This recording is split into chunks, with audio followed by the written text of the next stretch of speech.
Seorang lelaki parah pada bahagian kepala dipercayai ditetak adik sendiri menggunakan sebilah parang ketika bergaduh di sebuah rumah di Air Tawar, Manjung Perak semalam.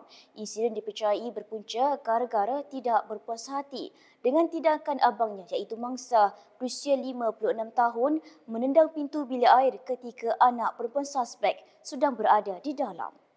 Ketua Polis Daerah Manjung Asisten Komisioner Hasbullah Abdul Rahman berkata pihaknya menerima panggilan kira-kira 1.30 petang daripada orang awam memaklumkan kejadian pergaduhan adik-beradik. Siasatan pihak polis mendapati mangsa adalah abang kepada suspek dan tinggal serumah. Bertindak atas maklumat, pihak polis berjaya menahan suspek berusia 49 tahun dan merampas sebilah parang disyaki senjata digunakan lelaki berkenaan pada 1.55 petang.